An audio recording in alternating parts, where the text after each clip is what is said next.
오래전에 한국의 한 교육방송에서요 만든 다큐멘터리를 본 적이 있었는데요. 제목이 좀 흥미롭더라고요. 버티는 것에 관하여. 이 다큐는 사회의 다양한 곳에서 삶을 버티고 인내하는 사람들의 모습을 보여주는데요. 그중 기억에 남는 것이 한 고등학교 역도부에서 땀을 흘리며 바벨을 올리는 학생들과의 인터뷰였습니다. 팬데믹으로 인해 모든 역도 대회가 줄줄이 취소되었음에도 체육관 구석에서 땀을 뻘뻘 흘리며 손에 굳은 살이 배기면서도 이 자신과 외로운 싸움을 하고 있는 선수들을 보여주면서요. 인터뷰하는 분이 도대체 이 역도의 매력이 뭐냐고 학생들에게 질문하더라고요. 그러니까 학생 중 한 명이 간단 명료하게 이렇게 답합니다. 무거움을 버티는 것이 역도의 매력입니다. 여러분, 역도는 버티는 운동입니다. 무거운 바벨을 들고 딱 3초를 버티면 되는데 그 3초 동안 무거움을 버티는 것이 역도의 매력이라는 겁니다. 사랑하는 예배자 여러분, 여러분의 2024년은 어떤 한 해였습니까? 어떤 분에게는 가볍고 감사하고 평안하기만 한 그런 한 해였을지 모르겠지만 아마도 적지 않은 분들에게는 인생의 무거움을 짊어지고 가까스로 버틴 한 해가 아니었을까 생각해 봅니다. 왜냐하면 우리네 삶이 꼭 경제적인 어려움이 아니더라도 온갖 일들이 벌어지는 연약한 인간의 삶이기 때문입니다. 그리고 저는 올 한 해에도 목회를 하면서 감당 못할 어려움과 슬픔, 절망으로 눈물 흘리며 아파하는 분들을 옆에서 지켜보았습니다. 그런데 여러분, 왜 이런 말이 있잖아요. 버티는 것이 곧 이기는 것이다. 어떻게 보면 어떤 일이 일어나도 놀랍지 않을 연약한 우리네 인생 가운데 사실 고요하고 평안한 일상이 당연한 것이 아닌 사건, 사고가 연속인 우리네 삶 속에서 지금 여기까지 감당하며 살아온 것만 해도 대단한 겁니다. 지금 이렇게 버티고 있으시면 잘하고 계시다는 겁니다. 그 젊은 역도부 학생처럼 버티는 것이 인생의 매력이라고까지 말하기는 힘들지만 지금 여기 이 자리에서 아직도 주어진 삶을 감당하고 있는 여러분 모두는요, 올 2024년을 잘 이겨내고 있는 것입니다. 우리 2024년을 마무리하면서 서로에게 이렇게 격려하고 축복했으면 좋겠습니다. 올 한 해도 잘 버티셨습니다. 우리 한번 인사할까요? 시작. 올 한 해도 잘 버티셨습니다. 한 번 더 미소 지으면서 축복할 때 버티기만 해도 잘하신 겁니다. 시작. 버티기만 해도 잘하신 겁니다. 우리는 오늘 이 야고보서 강해 시리즈 잘 믿어보세요를 마무리하면서요. 마지막으로 참고 버티는 인내와 믿음으로 기도하는 신앙에 대해 좀 생각했으면 합니다. 사실 어떻게 보면 지금 야고보서는요, 편지를 마무리하면서 1장에서 이야기한 내용을 마지막 5장에서 다시 한번 강조하는 겁니다. 이거를 교차 대구법이라 그러는데 정말 중요하기 때문에 앞과 뒤로 강조하는 겁니다. 여러분 기억나세요? 야고보서를 시작하면서 성경은 이 땅에서 여러 가지 믿음의 시련이 찾아옴을 말씀하면서 이렇게 도전했죠. 내 형제들아, 너희가 여러 가지 시험을 만나거든 온전히 기쁘게 여기라. 이는 너희 믿음의 시련이 인내를 만들어내는 줄 너희가 알미라. 인내를 온전히 이루라. 이는 너희로 온전하고 구비하여 조금도 부족함이 없게 하려 함이라. 한마디로 이 땅에서 예수 잘 믿으려면 무엇이 필수라는 겁니까? 인내가 필수라는 겁니다. 그래서 오늘 야고보서를 마무리하면서도 다시 한번 참고 버티는 인내의 신앙을 강조합니다. 두 번째로 이 믿음으로 기도하는 것도 마찬가지죠. 1장에서 여러 가지 시험을 만나거든 온전히 기쁘게 여기며 인내를 낳으라고 했잖아요. 그러면서 시험을 이길 수 있는 무기 중 하나로 제일 먼저 소개한 것이 바로 기도였습니다. 너희 중에 누구든지 지혜가 부족하거든 모든 사람에게 후히 주시고 꾸짖지 아니하시는 하나님께 구하라. 그렇게 내가 겪고 있는 시험을 영적으로 해석하고 이해할 수 있는 하늘의 지혜를 기도로 구하라고 말씀했죠. 기도는 너에게 주어진 신앙의 무기라는 거예요.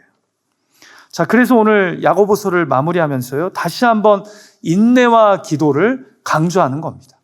오늘 설교 제목처럼 참지 않고 기도하지 않고 잘 믿을 수 없기 때문입니다.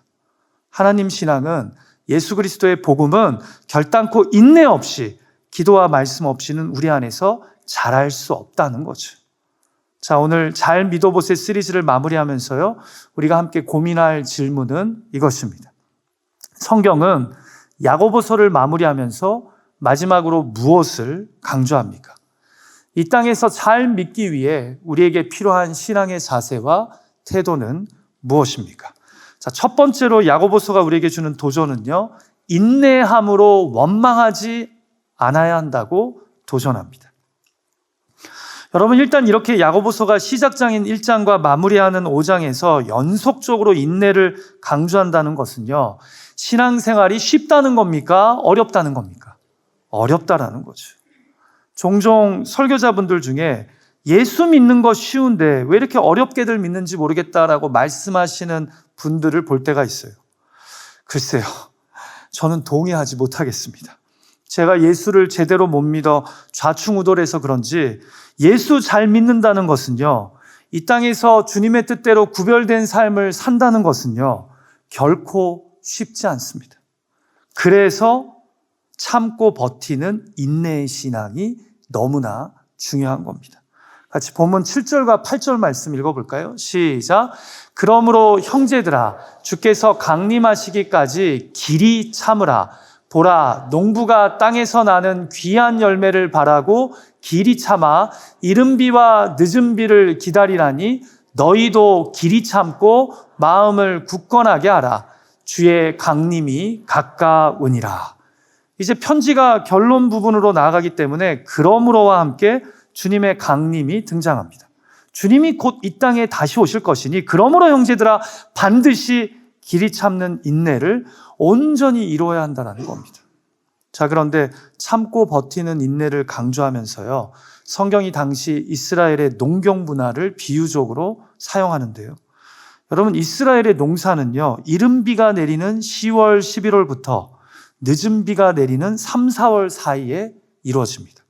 이때 비가 잘 내려줘야 한 해 농사의 승패가 좌우되는 겁니다. 그런데 이 이른 비와 늦은 비 사이에는 비가 내리지 않는 시간이 찾아옵니다. 그래서 이때 농부는 하늘을 바라보면서 비를 인내로 기다리죠. 그러나 때가 되어 비가 내리면 결국 열매를 맺게 되는 것이 농사인 것처럼, 인내를 통해 온전하고 구비하여 흠이 없는 하나님의 사람으로 우리가 성화되어져 갈 것이니 이것을 바라보며 인내하라는 겁니다. 온전히 구비하여 흠이 없는 사람으로 빚어지는 시간을 잘 버티라는 겁니다. 여러분, 그래서 이 땅에서 잘 믿으려면 무엇보다 인내의 신앙이 중요합니다. 그래서 고난을, 믿음의 시련을 참고 견딘 선지자들과 욥을 예로 들면서 너도 이들처럼 인내함으로 신앙생활하는 겁니다. 욥의 결말을 너희가 보지 않았냐라는 거예요. 그래서 이 땅에서 잘 인내해야 된다는 거죠. 사랑하는 예배자 여러분, 저는 현대 그리스도인들 안에 이 신앙을 날로 먹으려는 분위기가 팽배해 있다고 생각합니다. 어떻게 예수를 쉽게 믿습니까? 어떻게 하나님 뜻대로 구별된 삶을 사는 것이 쉽습니까? 그래서 인내를 신앙생활에 장착하는 것은 필수입니다. 필수. 여러분, 저는 인내를요, 이렇게 이해합니다. 인내란 내가 얻고자 하는 것을 이루기 위한 수단이 아니라 내가 추구하는 것의 가치를 드러내는 증거라고요. 아멘 하셔도 됩니다. 되게 중요한 말을 한 것 같아요.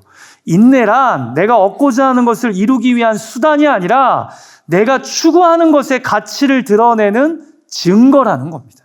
내가 예수 믿기 때문에 참는다는 것은, 버틴다는 것은요, 수단이 아니라 증거입니다. 내가 믿는 분의 가치를 드러내는 증거가 바로 인내라는 거죠.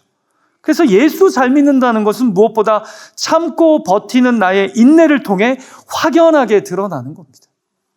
자, 그런데 여러분, 야고보서가 특별히 길이 참고 버티는 인내의 신앙에 대해 강조하는 이유가 있습니다. 바로 참지 못해서 서로를 원망하는 모습을 보이지 말라는 겁니다. 형제들아, 서로 원망하지 말라. 그리하여야 심판을 면하리라. 보라, 심판주가 문 밖에 서 계시니라. 인내를 강조한 다음에 원망하지 말라는 말을 해요. 여러분, 왜 주님의 강림을 인내로 기다리라고 하면서 뜬금없이 서로 원망하지 말라는 말씀이 나오는 걸까요? 여러분, 저는 이렇게 생각해요. 바로 인내의 반대말이 원망이기 때문입니다. 왜냐하면 결국 믿음의 시련들을 참지 못하는 사람은 원망하고 불평하게 되어 있기 때문입니다. 여러분 생각해 보세요. 당시 초대교회는요, 예수 믿는다는 이유로 외부로부터 핍박과 박해를 받아왔습니다. 예수 믿는다는 것 자체가 그 시기에는 버티는 일, 길이 참는 일이었습니다. 그러면서 믿음을 지켜야 됐어요. 그런데 이런 상황 속에서 공동체 내부에서 가장 쉽게 일어날 수 있는 일이 무엇인지 아십니까? 두려움과 염려 가운데 서로에게 원망과 불평을 쏟아붓는 유혹이 찾아오게 됩니다. 참지 못해서, 버티지 못해서, 믿음을 지키지 못해서 우리를 둘러싼 상황을 향해 불평하고 특정한 개인을 향해 원망하게 된다는 거죠. 근데 결국 이런 모습으로 인해 우리가 예수를 끝까지 잘 믿지 못하는 겁니다. 내 입에서 불평과 원망이 끊이지 않는데 어떻게 공동체가 평화롭겠습니까? 어떻게 그 공동체 안에서 예수를 잘 믿겠습니까? 그래서 야고보서는 특별히 이 땅에서 잘 믿으려면 인내함으로 서로를 원망하지 말아야 한다라고 도전한다는 거죠. 여러분, 더불어 원망한다는 것은요, 하나님의 주권과 뜻을 불신한다는 겁니다. 이 일을 통해 하나님이 어떤 일을 이루실지 기대하지 않는다는 겁니다. 그래서 인내하는 신앙은 곧 원망하지 않는 신앙인 겁니다. 사랑하는 예배자 여러분, 여러분은 페이션스와 퍼시스턴스의 차이가 뭐라고 생각되십니까? 페이션스는 참는 거죠. 그러나 퍼시스턴스는 버티면서 지속한다는 의미가 있습니다. 여러분, 사도 야고보가 지금 이 편지를 받는 성도들에게요, 그냥 페이션스, 곧 참으라고만 이야기하는 것이 아닙니다. 억울하고 황당하지만 그냥 참기만 하는 것이 아니라 persistence, 곧 적극적으로 성도의 삶을 유지하며 버티라는 겁니다. 그 퀄리티를 지키라는 거예요. 그래서 서로 원망하지 말라는 거죠. 억지로 참기만 하지 말고 성도의 마음과 자세로 버티라는 겁니다. 그래서 여러분, 페이션스는요, 퍼시스턴스와 함께 가야 됩니다. 페이션스 하다가 성격 버리는 분들이 있어요. 페이션스 하다가 아주 열불 내는 사람들이 있어요. 참기는 참는데 속에서 부글부글 끓는 거죠. 근데 지금 성경이 우리에게 참되 원망하지 말라는 얘기는 페이션스 하면서 퍼시스턴스 하라는 얘기죠. 여러분, 마음을 굳게 함으로 버티는 것과 대조적으로 서로 원망하는 것은요, 시험에 임하는 그릇된 태도입니다. 불의에 침묵해서는 안 되지만 그렇다고 신앙의 배를 함께 탄 다른 지체를 원망해서도 안 됩니다.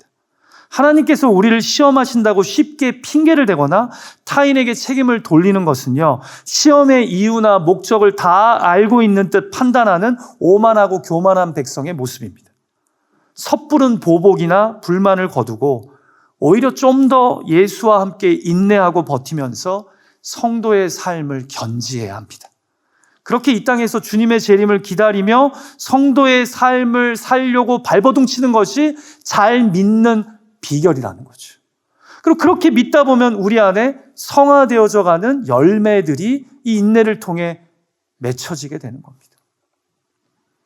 여러분, 우리 고유의 운동인 씨름에는요, 생각보다 다양한 기술들이 있습니다. 먼저 앞무릎치기, 오금 당기기 같은 손기술과 안다리 걸기, 밭다리 걸기, 호미거리 같은 발기술, 그리고 배치기, 들빼지기, 뒤집기 같은 허리 기술이 있습니다. 그런데 실제 씨름 경기에서 가장 많이 쓰이는 기술이 무엇인지 아십니까? 사실 극적인 공격 기술이 아니라 방어 기술인 버티기입니다. 버티는 것도 기술이냐고 생각하실지 모르겠지만 씨름에서는요, 상대가 아무리 공격을 해도 두 다리에 힘을 줘서 상대방 공격에 넘어지지 않게 중심을 잡고 팔로 삿발을 굳게 잡아 잘 버티는 것이 매우 중요합니다. 이렇게 다리와 팔의 근력으로 잘 버티다가 상대방이 약점을 보일 때, 중심이 흐트러질 때 한 방의 공격 기술로 이기는 것이 바로 씨름의 묘미죠. 그래서 어떤 분들에게 씨름은 너무 재미가 없습니다. 양쪽 다 버티게 하면서 계속 시간을 끌면요. 근데 이기려고 버티는 겁니다. 그래서 여러분, 우리는 씨름에서 이기는 공격 기술만 생각하지만 그러다가는 오히려 먼저 넘어지게 됩니다. 이기려면 먼저 잘 인내해야 합니다. 버텨야 합니다. 그럼 극적인 승리의 순간이 찾아오게 돼요. 그것이 우리에게는 예수 그리스도의 재림인 거죠. 이 땅에서 예수 잘 믿는 것도 마찬가지입니다. 이왕 믿는 것 잘 믿어야 하지 않겠습니까? 그런데 그러려면 인내함으로 원망하지 말아야 합니다. 페이션스와 퍼시스턴트를 꽉 붙잡아야 된다는 거죠. 여러분은 요즘 여러 가지 시험 앞에서, 가정과 일터의 유혹, 실현 앞에서 어떻게 반응하고 계십니까? 올 2024년 여러 가지 시험 앞에서 어떻게 인내하셨습니까? 주님은 오늘 우리에게 버티는 것이 이기는 것이라고 말씀하시며 시험 가운데 있을수록 서로를 원망하지 말라고 도전하십니다. 가족에 대한 원망, 직장 동료와 상사에 대한 원망, 교회 지체에 대한 원망을 멈추라고 말씀하십니다. 부디 주님의 간섭하시고 합력하여 선을 이루시는 역사를 믿고 인내로서 믿음의 경주를 감당하며 온전하고 구비하여 흠이 없는 하나님의 자녀들로 계속 빚어지시기를 주님의 이름으로 축복합니다. 인내 없이 잘 믿을 수 없습니다. 자, 두 번째로 이 땅에서 예수를 잘 믿으려면 어떤 신앙의 자세와 태도가 필요합니까? 맹세하기보다 믿음으로 기도해야 합니다. 자, 성경이 야고보서를 마무리하면서 재차 강조하는 것이 바로 믿음으로 하늘의 지혜를, 하나님의 뜻과 능력을 구하는 것인데요. 다시 기도를 강조하면서 이에 반대되는 것으로 맹세를 이야기하십니다. 사실 적지 않은 성경학자들은 본문 12절과 13절 단락을 구별해서 해석하는데요. 저는 이 두 절의 말씀을 연결해서 대조적으로 이해하는 것이 좋다고 생각됩니다. 같이 한번 12절과 13절을 읽어볼까요? 시작. 내 형제들아, 무엇보다도 맹세하지 말지니 하늘로나 땅으로나 아무 다른 것으로도 맹세하지 말고 오직 너희가 그렇다고 생각하는 것은 그렇다 하고 아니라고 생각하는 것은 아니라 하여 정죄받음을 면하라. 너희 중에 고난당하는 자가 있느냐? 그는 기도할 것이요. 그러면서 쭉 기도하는 삶에 대해서 말씀한다는 거죠. 사랑하는 예배자 여러분, 우리는 주로 어떤 때 맹세를 합니까? 스스로가 결백하다고 확신할 때 맹세를 사용합니다. 주로 무엇을 가지고 맹세합니까? 나와 상대방 양쪽이 다 권위적으로 믿고 인정하는 대상을 걸고 맹세합니다. 그만큼 확실하고 결백하다는 거죠. 자, 그래서 우리 믿는 사람들이 종종 누구의 이름을 걸고 맹세하려고 하는 무모한 행동을 하죠. 하나님의 이름을 걸고 자신의 결백을, 당당함을 주장합니다. 그런데 지금 야고보서는요, 제발 이 땅에서 신앙생활하면서 하나님 잘 믿는다면 맹세하지 말랍니다. 함부로 맹세하지 말라도 아니고 아예 맹세하지 말랍니다. 맹세할 자신과 용기가 있으면 차라리 기도하랍니다. 이해가 되시죠? 여러분, 누군가가 맹세한다는 것은요, 풀이하자면 날 좀 믿으라는 겁니다. 자기를 믿으라는 거예요. 내가 확실하게 안다라는 거예요. 그런데 신약의 지혜서인 야고보서는요, 지금까지 계속해서 하는 말이 여러 가지 시험을 만나거든 기도함으로 하늘의 지혜를 구하랍니다. 그 시험을 너의 삶에 용인하시고 그 시험을 통해 너를 빚어가실 그 하나님의 뜻을, 그 지혜를 구하라는 거죠. 우리가 뭘 안다고 하지만 우리의 작은 지식과 생각으로는 다 알 수 없다는 겁니다. 그렇게 자신할 수 없다라는 거예요. 그 대신 너희가 믿음으로 구하면 하나님이 반드시 하늘의 지혜를 알려주실 거라고, 또 그 시험을 해결할 수 있는 능력자가 되어주실 거라고 우리에게 말씀합니다. 그러니 스스로가 맞다고, 내가 참이라고, 옳다고 주장하며 함부로 맹세하지 말고 차라리 기도를 하라는 겁니다. 하나님이 내 편이시라고 맹세하지 말고 내가 하나님의 뜻을 알고 하나님 편에 서게 해달라고 기도하라는 거죠. 이해가 되시죠? 자, 그래서 예로 드는 것이 어떤 기도입니까? 바로 육신의 질병이라는 시험을 예로 듭니다. 여러분, 사람이 이 땅을 살아가면서 겪는 가장 일반적이면서도 만만치 않은 시련이 바로 육신의 질병일 겁니다.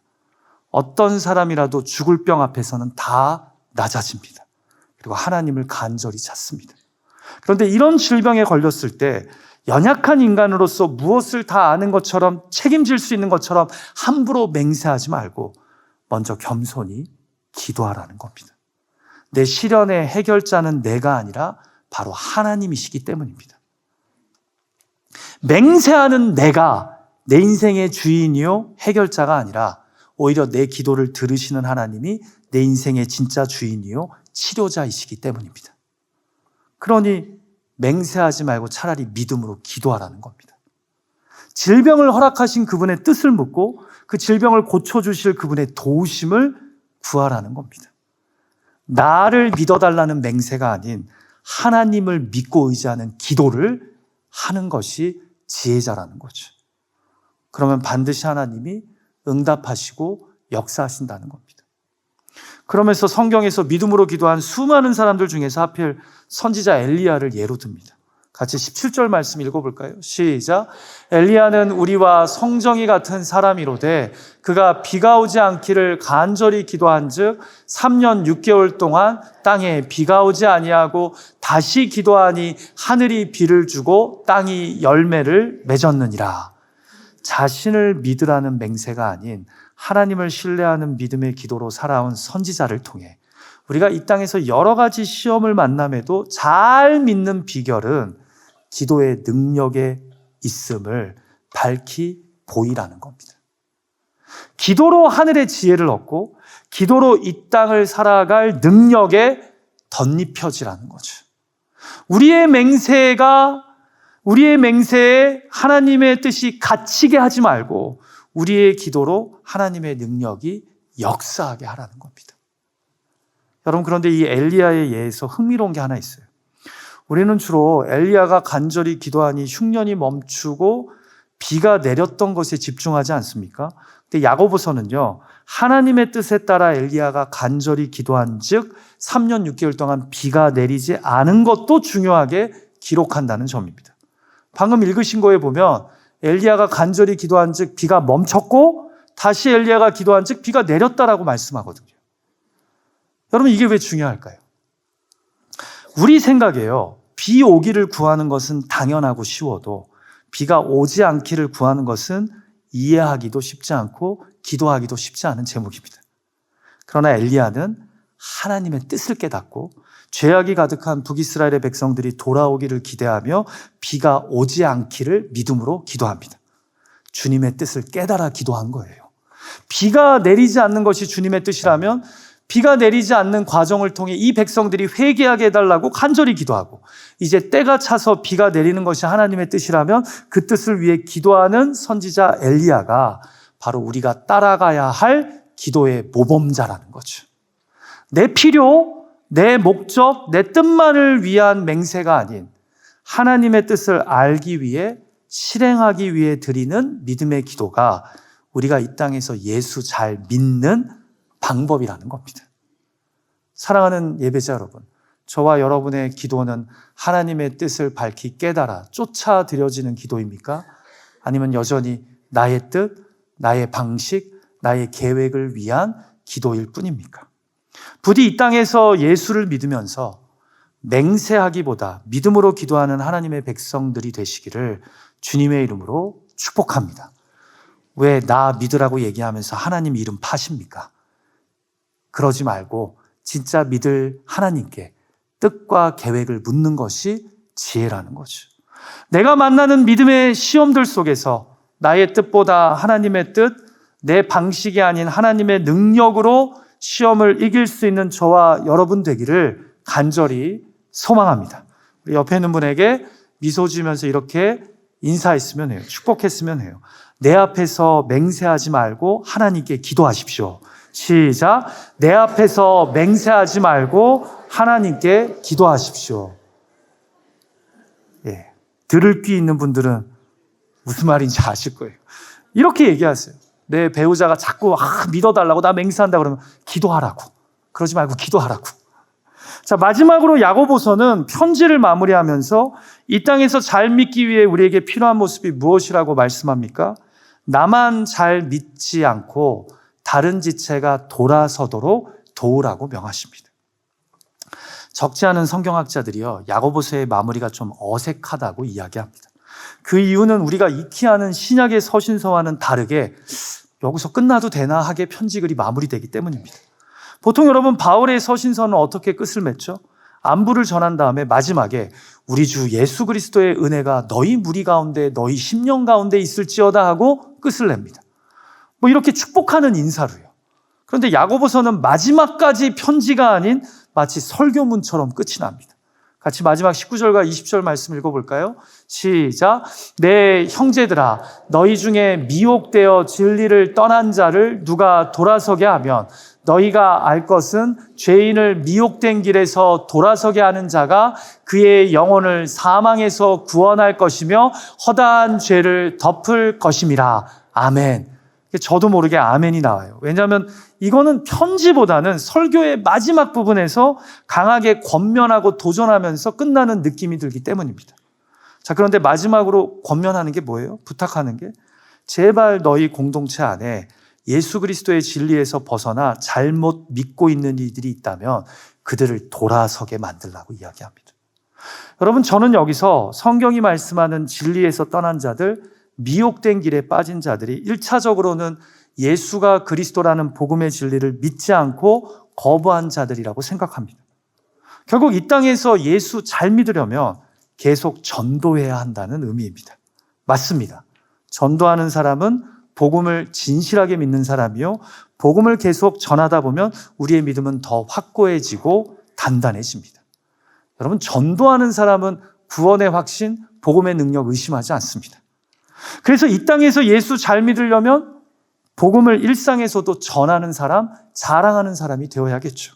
그러나 2차적으로 저는 이 마지막 2절의 말씀이요, 하나님을 믿어도 대충 믿는 사람들, 제대로 믿지 않는 사람들을 향한 도전의 말씀이라고 생각합니다. 어정쩡하게 믿는 척하는 사람들 말입니다. 잘 믿어보세 말고 대충 믿어보세 하는 사람들 말입니다. 그래서 지금까지 우리가 야고보서의 말씀에서 생각했던 여러 가지 시험을 만날 때마다 피해 다니려고만 하는 사람들, 시험 당하는 것을 불편해하며 믿음의 시련으로 받아들이지 않는 사람들, 기도하지 않고 말씀대로 살려고 하지 않으면서 잘 믿는다고 착각하는 사람들, 공동체 안에서 혀를 길들이지 않아서 한 입으로 찬송하고 그 입으로 저주를, 비방을 일삼는 사람들, 이들이 돌아서게 도우랍니다. 하늘의 지혜는 온유한데 공동체 안에서 교만하여 싸움과 다툼을 일으키는 이들을 내가 돌아서도록 도우랍니다. 이것이 이 땅에서 내가 예수를 잘 믿는 길이랍니다. 한마디로 너만 잘 믿지 말고 같이 잘 믿는 공동체를 만들어가는 것이 궁극적으로 내가 이 땅에서 잘 믿는 길이라는 거죠. 여러분, 저는 야고보서가 이렇게 끝나는 것이요, 정말 도전이 됩니다. 나만 잘 믿는 길이 아니라 다 같이 잘 믿도록 하는 것이 궁극적으로는 내 믿음을 지키는 길이라고 알려주기 때문입니다. 왜냐하면 우리는 너무나 쉽게 서로에게 영향을 주고받는 사람들이기 때문입니다. 그러니까 미혹된 길에 빠져서 잘못 믿는 사람들을 도와주려면 먼저 내가 바르게 믿는 모습을 보여줘야겠죠. 그래서 남의 신앙까지, 영혼까지 챙기고 돌아서게 돕는 사람이 결국은 예수 잘 믿는 사람이라는 겁니다. 여러분, 저는 오늘날의 시대가요, 이기주의와 프라이빗, 어떤 개인의 사적인 것을 공유하지 않으므로 그냥 나만 잘 믿고 나만 혼자 예배 잘하면 된다는 것을 장려하는 시대라고 생각해요. 그래서 여러분, 우리 안에 어떤 문제가 있냐면 다른 영혼들에게는 관심이 없으면서 그 영혼들의 잘못된 행실에는 무지하게 관심이 많습니다. 그래서 가십하고 조롱하기를 좋아해요.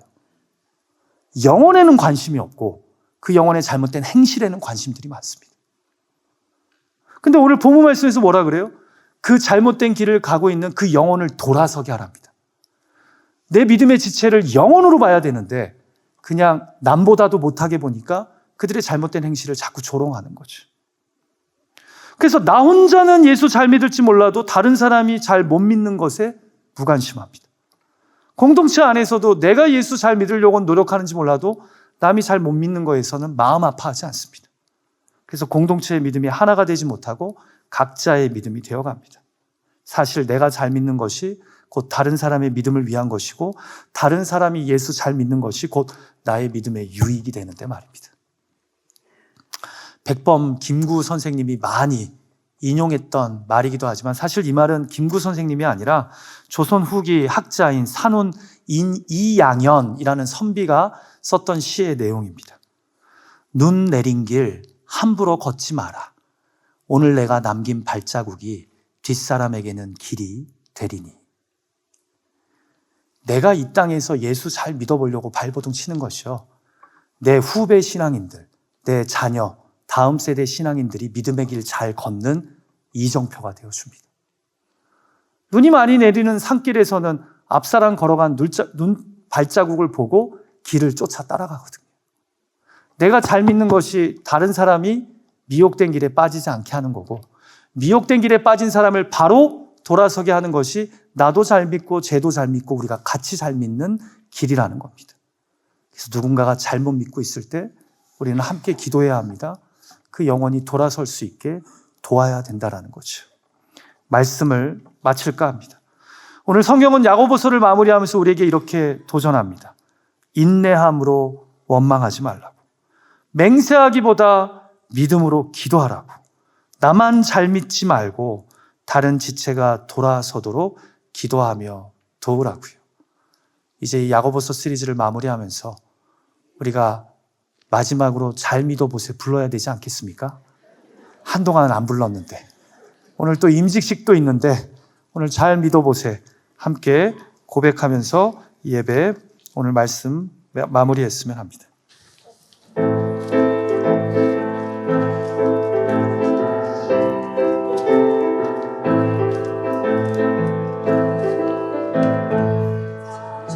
잘 믿어보세, 잘 믿어보세,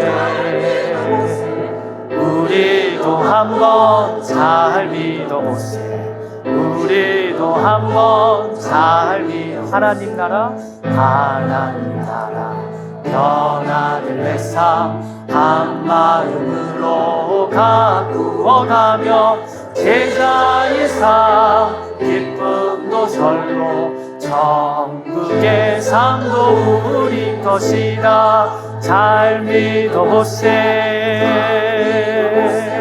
잘 믿어보세,